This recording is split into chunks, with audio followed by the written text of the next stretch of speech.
Hello, Sober Psychology fam. What's going on? It's your boy Michael, the psychologist in training, who's here to cut through the noise and get real with you. Welcome to episode 34, I think. Yeah, we got it right this time. Last week we screwed that up, but welcome to episode 34 of Sober Psychology. This is where we don't sugarcoat the truth, and we're not here to hold your hand through life's mess. Today we're diving into something that you all think that you're good at, but let's be honest, most of you are just straight up trash at it. It's the art of conversation. And look, I know what you're thinking, Michael, I'm charming as hell. People love talking to me. And yeah, sure, Karen, that's why your last date ghosted you after you rambled about your cat for 45 minutes.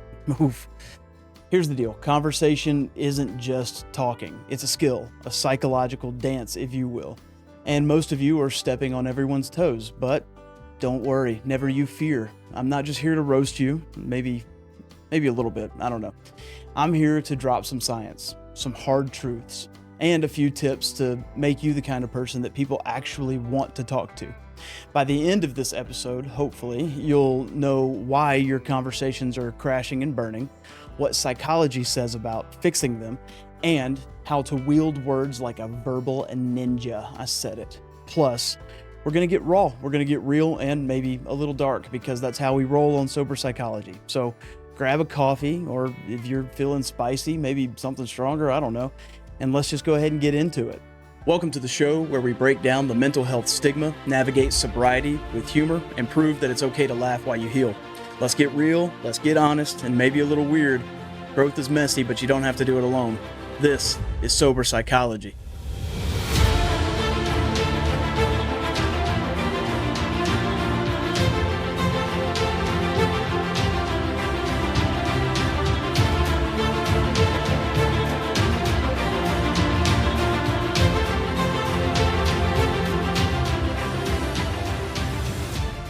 All right, before we dive in, smash that like button for me. Hit subscribe and ring the bell if you're on YouTube. And if you're on Spotify, follow the show because we're dropping truth bombs weekly and you don't want to miss this. Oh, and please stick around because this episode is packed with zingers that will clip for shorts so you can flex your new conversational skills on TikTok and make your ex feel jealous. It's not the only reason we're doing it, but I mean, you get it. You know what I mean? But intro message, as always, thank you all for being here. I'm going to say it here. Thank you all for being here. Boom. Thank you. Thank you to everybody for being back. Last week we talked about oversharing, and so I figured, well, what's a better tool to use than the art of conversation to start to hone in your skills of not oversharing, right? Again, these are back-to-back weeks, pretty much every episode, by the way. These are things that I struggle with and I'm terrible at. So it helps me to learn. I'm working on it daily, and episodes like this help me do the research, figure it out, and then have conversations with you about it. There's a line in all of this, in my opinion, right? You can find the science and the psychology that backs it, but conversation, some people are just really good at it, and maybe that's an upbringing thing. I, growing up, was always around people that were my grandparents' age and then maybe my parents' age. I didn't spend a whole lot of time with kids my own age.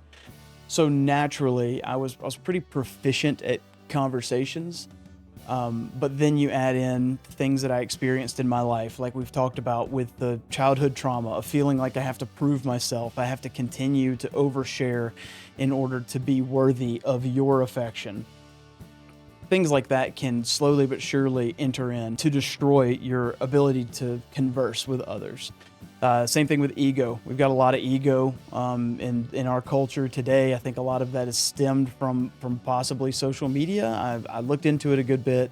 There's a lot of evidence pointing towards the highlight reel, social media kind of influence thing. So we're going to touch on it a little bit. This is more the psychology of conversation and helping you kind of hone in that skill a little bit. I think the underlying theme in all of this, which I'll try and continue to reiterate, is the fact that I feel like, personally, we are so focused on talking about ourselves that we don't pay attention to what other people are saying, okay? We've talked about active listening over and over again. It's a wonderful, beautiful thing to work on. It's a skill to develop for sure. It makes you more likable. It makes you more trustworthy. But why do we do that? What's the meaning behind it? And I think it comes down to how we care about other people. If you're a selfless human being who is focused more on other people than you are on yourself, then you're naturally going to want to hear what they have to say. If you're someone who is letting someone talk to you just so you can wait your turn to speak, which I'll be honest, I'm guilty of a lot, then that just shows that you're valuing yourself and your opinion and what you know and all of that. You're valuing that over the other person, okay? I think too often in our culture, we feel like we're entitled to say whatever we want when we want. And I get it. You have your own opinions and you want to develop your own theories and thoughts and have your own system of belief, and that's fine. That's great. But at what point do we start focusing on the person that's directly across from us, being in the moment and talking to them, letting them talk to us, listening to everything that they're saying? That's where I think this art of conversation really takes to the next level, if you will. So hopefully, through this whole episode, I broke it down into 4 segments, tried to be organized, and then at the very end, we've got 3 really impactful tips, I think, that will help you be able to converse. So anyways, let's begin to dive in. This is going to be segment 1, like I told you, and this is why most conversations suck. And we're going to dig into the psychology of this. So we're going to start with the hard truth. Most of you are just terrible at conversation and you don't even know it. That's okay. That's why I'm here. You're out there thinking that you're dropping witty one-liners, but you're actually boring people to death or coming off like a self-obsessed jerk. I get it. Trust me, I'm there. You don't believe me? Let's go ahead and just look at the science. Psychologists like Dr. Robin Dunbar, the guy who is behind Dunbar's number, which is that theory that says that we can only handle about 150 real relationships. He says that conversation is the glue of human connection. It's literally how we survived as a species. Back in the day, our ancestors weren't just grunting about where the best berries were. They were building trust, forming alliances, and figuring out who was going to stab them in the back. And then you fast forward to 2025, and we're still wired for connection. But we're screwing it up with our phones, our egos, and our inability to shut up for 2 seconds, right? There's a 2018 study from the Journal of Language and Social Psychology. It found that people who dominate conversations, the one who's talk 80% of the time, again, I'm guilty of all this, they're the ones who are perceived as less likable and less trustworthy, which is a shocker, right? If you're the guy at the party who's like, let me tell you about my crypto portfolio while everyone else is eyeing the exit, you are the problem. Conversation is a two-way street. It's a give and a take. This is not your personal TED Talk, all right? And then let's talk about the elephant in the room, your freaking phone. A 2020 study from the Journal of Social and Personal Relationships showed that just having your phone visible, just having it visible during a conversation reduces trust and makes people feel less connected to you. So yeah, when you're sneaking a peek at your notification mid-sentence, you're basically telling the other person you're less interesting than my Instagram feed. It may be savage, but it's true. Right? If you're checking your phone while someone's talking, you're not conversing and you're not connecting. You're just waiting for your turn to flex. Put it down, or, maybe you'll just die alone. I don't know. It may be dramatic, but whatever. So why do we suck? It's simple. We're just selfish human beings. We're obsessed with looking smart, funny, or important.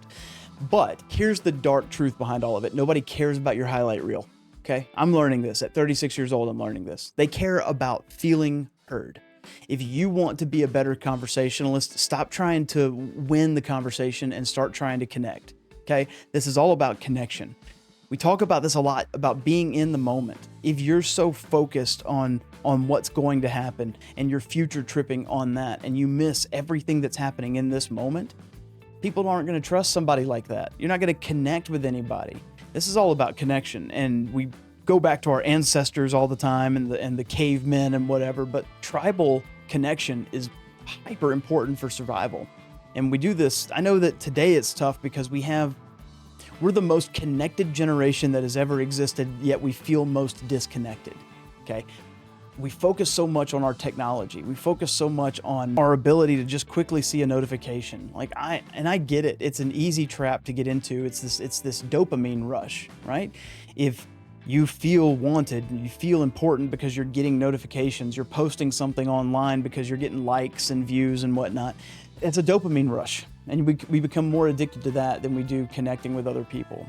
And it's really, really tough because I'll be honest with you, I'm not one to make excuses for everybody, but the odds are stacked against you. Everything is technologically connected. I could have a conversation with someone across the world right now if I wanted to. It's that easy. Whereas, back in the day, it was just conversation. I remember growing up and having our teacher, I think it was Miss Manning, my 5th grade teacher, talking about how text messaging is ruining our ability to write. And we all laughed at it. We thought it was a joke, right? But I mean, you think about it now, like who writes in cursive? And I get it. Like, why would you write in cursive? You can make an argument for that, but it's the connection. Look at text message conversations. Look at all this woo woo and whatever people say. And, all I look at kids that are a generation below me and I can't communicate with them. There's so many trendy ways of saying things, text messaging, shortened conversation, shorthand, this and that. And I mean, sure, you can make the argument that Shakespeare created more shorthand than the language before him. And there's always a derivation of a language that continues to become more popularized and more pop communication, I guess, if you will. But it's just tough. You're fighting against something that's fighting against you when it comes to technology. I think the important part of the conversation is learn to be connected. Stay in the moment. Prioritize. When you step into a conversation with somebody, when you begin a conversation, your phone does not matter anymore.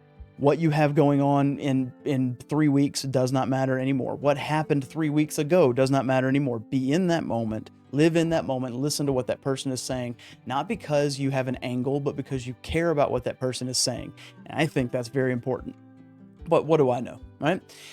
All right, so we've established that you're probably bombing at this. And so let's talk about what makes a conversation actually work. And spoiler alert here, it's not about having the best stories or the quickest wit. It's about psychology, baby. That's why you're on this channel. It's all about psychology. So first up, let's talk about active listening. Okay, this isn't some fluffy pop psychology buzzword. This is actually legit. There's a 2017 study from the Journal of Experimental Psychology that showed that people who practice active listening, you could think like nodding or paraphrasing or asking follow-up questions.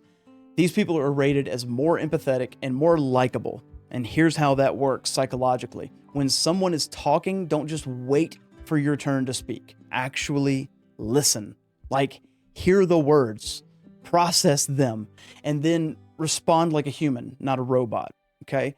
This is a skill that you have to develop, and I get that. And a lot of you get overwhelmed when people are talking. I'm a very quick processor, and I verbally vomit, and I will throw all of my thoughts in at once. And so there are a lot of times where people who don't process quickly or need time to step back and think about what you're saying, I don't communicate well with them because I'm throwing too much at you. I'm someone who I want someone to throw it back at me very quickly. And that's difficult.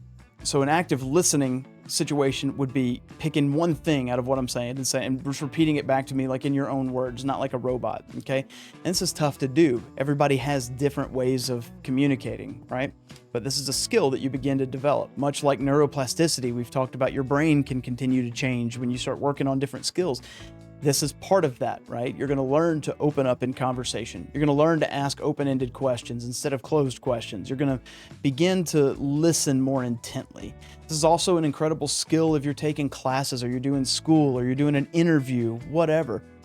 If you're in a sales role especially, you learn to take what people are saying and say, okay, let me say this back to you just to make sure I got it, right? Let me just repeat it. Let me nod my head, okay? And here's a pro tip. This is a big one too. You can use the echo technique. When someone says something, you repeat a bit of it back in your own words, okay?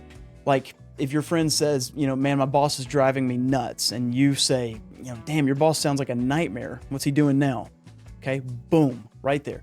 You're showing that you're tuned in, and then all of a sudden they feel validated. It's like conversational crack. Can we say that? It's like conversational crack, because now that person feels validated. You've repeated it back to them. They now are trusting you more and more, right? This is also an incredible technique for getting people to open up to you, okay? And this is very important because, like for me in my job and, going into therapy and the field of psychology, even being a recovered addict, alcoholic, and helping other guys through the work, like listening to people and gaining their trust, not because you have an angle to try and, take advantage of that, but because you now are wanting to know more of what they're saying. They're going to open up more to you naturally. That's the beauty of psychology. When you begin to trust a source, you're like, okay, I can talk to you a little bit more about this, okay? So next, let's talk about the open-ended questions that we alluded to just recently. Closed questions, which are like, did you have a good weekend? Those are conversation killers instantly, right? And this is another interview technique. This is another sales technique, whatever it may be, but they lead to one-word answers like, yeah, cool. And then there's always an awkward silence that follows because that's it. You ended the conversation with your question, technically. Instead, start to ask something like, what's the wildest thing that you got up to this weekend? It invites a story, right? And suddenly, you're in a real conversation, right? There's a 2019 study in Psychology Bulletin that found that people who ask more questions, especially open-ended ones, are perceived as more likable and engaging, right? So stop interrogating people like you're the FBI and start inviting them to share, right? You want to be a conversational god? Stop asking yes or no questions. Hit them with, what's the craziest thing you've done lately? And just watch the magic happen. Let them tell you the story. I want to know your story. I'm not just going to ask you a closed off question so you can just answer with one word and then I'm done. I want you to tell me about it, right? And here's the dark little nugget for you people. Here's the dark little nugget for you, right? Okay. People don't actually want your advice most of the time. I hurt saying this because I'm awful at offering my advice in situations, right? There's a 2021 study from the Journal of Applied Psychology that found that unsolicited advice makes people feel judged and defensive, okay? So when your buddy is venting about their toxic relationship, don't jump in with, you should just dump them. Instead, say, man, that sounds rough. What do you think you're going to do? Okay, let them figure it out. You're not Dr. Phil and nobody asked, okay? I have a hard time with this just in general because I think there's definitely a difference between knowledge and wisdom, right? A lot of times I'm having conversations with either people who are non-believers, right? And they know that I'm a Christian and they're talking about things and it's the hard part for Christians is that we're scrutinized because we give an air to others that we're better than them. And I get that. I understand that. I've experienced Christians as a Christian. I've experienced other Christians who make me feel less than, right? But it's because there's constant solution offered when nobody's asking for the solution, right? Sometimes people just need you to listen. And men, I would venture to say that most of you are terrible at this in your marriage or your relationship, where your partner will come to you and say, give you a problem. Well, we immediately go to a solution, which almost in a sense is like we're not even listening, right? We're looking just to flex our knowledge. We're looking to be Mr. Fix-It, and men are wired to fix things. I get it, but that's not an excuse for you to disregard what your female friend is saying, right? I am awful at this. I think there's a quick hack, and I may be butchering this, but when your partner brings you, men, I'm talking to you specifically, but this applies to everybody. When your partner brings you a problem, an issue, you say, do you just want me to listen or do you want solutions? That's a way to do it, okay? And then don't think that your solution is the end all be all, right? But just think, hey, I have a perspective that may be able to help you. You can do with it what you want, kind of thing. But as far as Christians goes, too, when we're sharing the gospel, I see way too many Christians that are constantly offering up solutions. And that's a hard part because as Christians, we believe, if your foundation is in God, is in Jesus Christ. I know the solution. Like I'm not bent out of shape by all of this going on because I know that on the other end of this, everything is okay. Not everybody's there, right? And so it's hard sometimes when you're talking to a non-believer or someone that may be agnostic and struggling with their faith, when you're constantly giving them some type of solution or answer to their question or their issue. And they may not even be asking a question because they're going to feel judged. They're going to have to take a step back and be like, okay, I feel like I'm less than. And as Christians, it's not at all what we're supposed to be doing, right? Everybody is equal. We're all on the same plane. And this is a tough one to do. It's a tough one for me because I'm a problem solver. I'm a fixer. It's almost like a challenge for me. Like, I want to help you. I will take the shirt off my back, but oftentimes me trying to fix something is making someone feel less than because either they haven't come to that conclusion themselves or they're struggling or whatever the case may be. And I'm sitting here thinking that, I'm on my high horse and I've got the answers to your problems that you're struggling with. So it's tough, right? Take a step back, just listen, ask them, how are they going to handle it? Okay. If there's an opportunity to offer it, you can offer it in a way of like, I don't know, I've experienced that before, and here's how I did it. Okay. You're not telling them what to do. You're saying, this is how I did it and it worked for me. Maybe it'll work for you. I don't know. Okay. But humble yourself. Don't think that you have the answers to everything, Dr. Phil. All right. Okay. Segment number 3. This is the dark side of the conversations, right? So let's just get a little bit grim. Bear with me, but conversation isn't just about connecting. It can also be a weapon. Have you ever met someone who's a master at passive-aggressive jabs? That's me, by the way. And by passive-aggressive jabs, I mean they come in and they're like, "Oh, you're still working on that project? Wow, you must be so busy." Something like that. It's just a little jab. You didn't need to say it that way. That's conversational manipulation, and it is a power move, okay? Psychologically, this ties into something that we call conversational narcissism, which is coined by sociologist Charles Derber. And this is when someone constantly steers the conversation back to themselves, right? You're talking about your rough day and they're like, "Oh, that's nothing. Let me tell you about my day." Okay? These people aren't just annoying, they're emotionally draining. There's a 2023 study in social, psychological, and personality science that found that conversational narcissists are less likely to form deep relationships because they make others feel invisible. Big surprise, huh?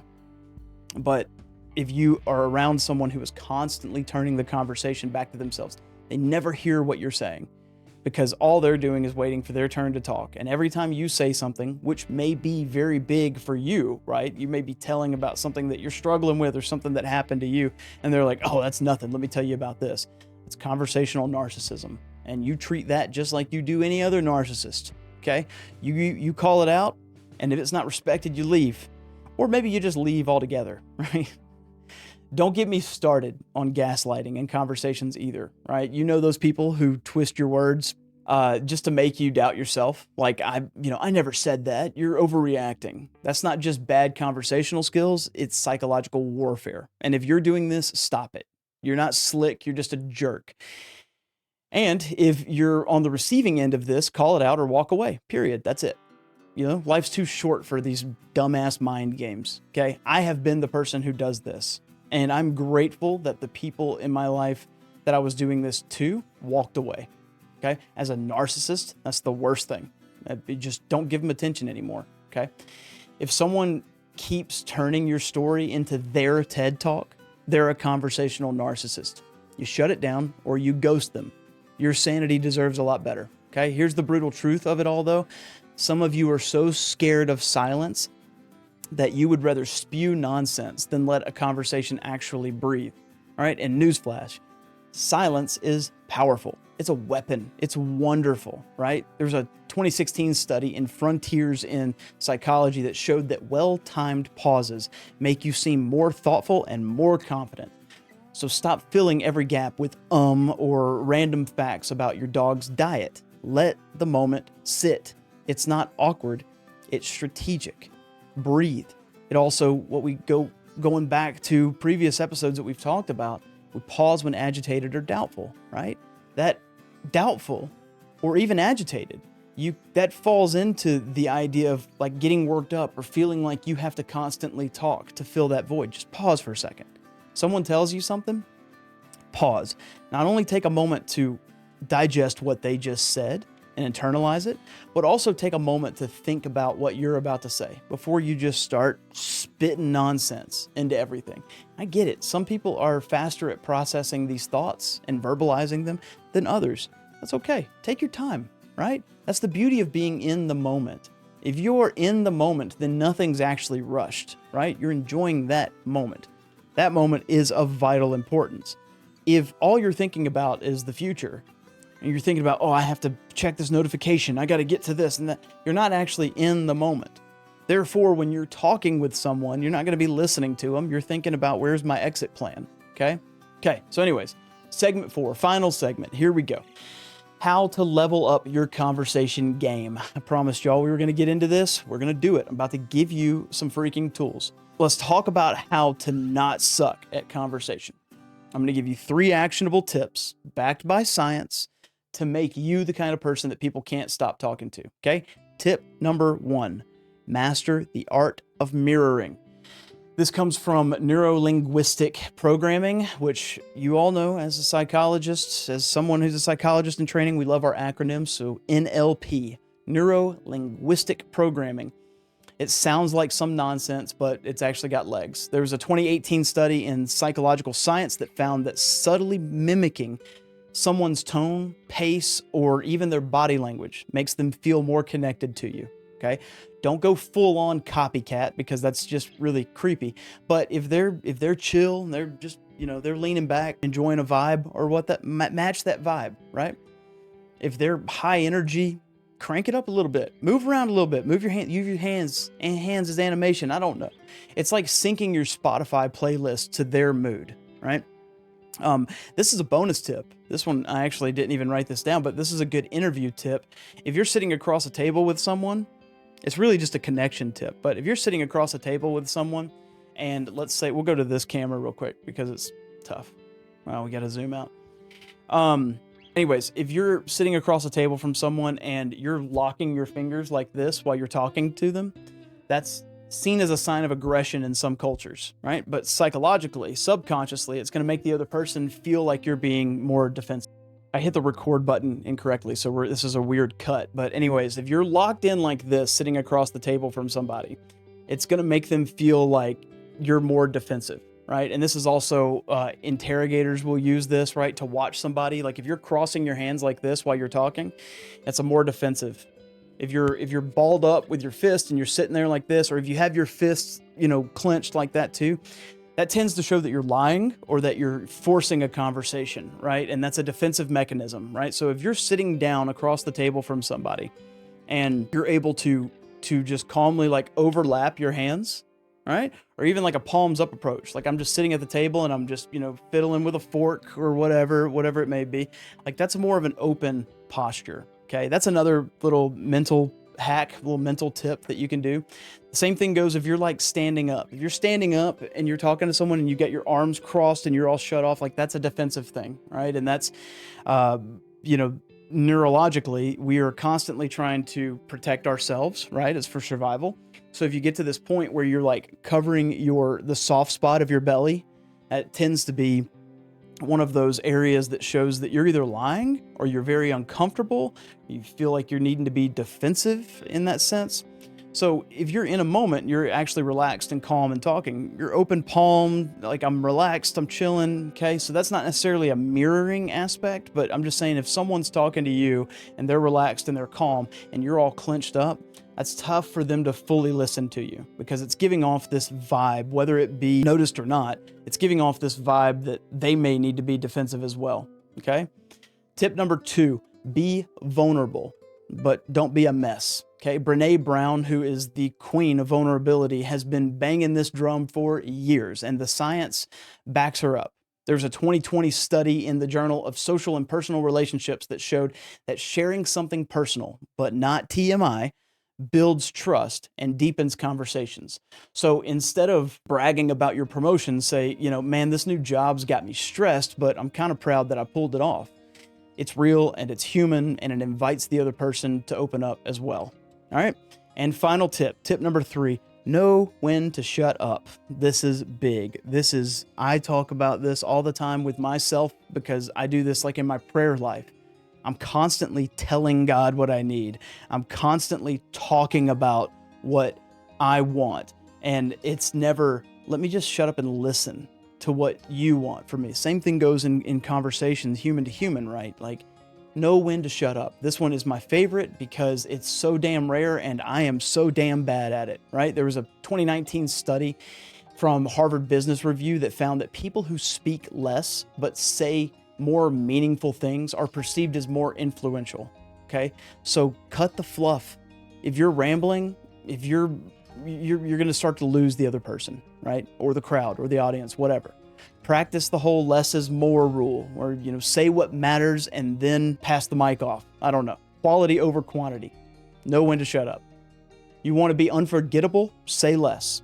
Drop one killer line and then shut up. Let them beg for more, right? It's like just teasing people, okay?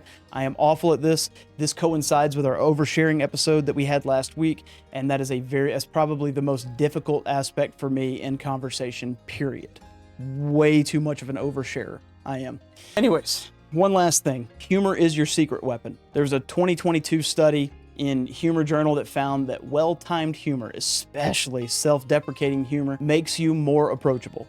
But do not force this. If your joke lands like a lead balloon, just own it and move on. Nobody likes to try hard, okay? And as far as the self-deprecation goes, pay attention to where that's coming from. Are you doing it because you actually feel like a piece of garbage and you make fun of yourself to cope? Or are you doing it because you're self-aware and you think it's funny and makes people feel comfortable when you're aware of your flaws? All right? That's all I got for you. We've been through the trenches today, which is great. Thank you for being here. If you've made it this far, we talked about why most of you are tanking your conversations, what the science says about it, and how to wield words like a damn samurai. Okay? Here's the bottom line. Conversation is an art. And like any art, it takes practice. Stop trying to impress. Start trying to connect. Listen like you give a damn. Ask questions that spark stories, and don't be afraid to get a little real. All right? Bingo. Here's the dark kicker. If you don't work on this, you're going to keep pushing people away. All right? That's just harsh reality. You'll be that guy at the party who's wondering why everyone is avoiding you while they're all whispering, oh, he's that guy. Bingo. Don't be that guy, okay?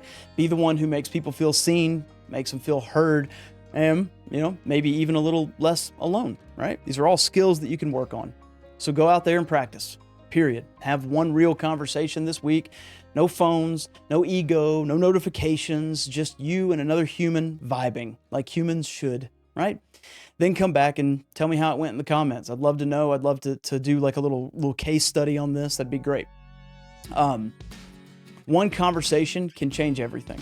Put your phone down, look someone in the eye, and actually listen. All right?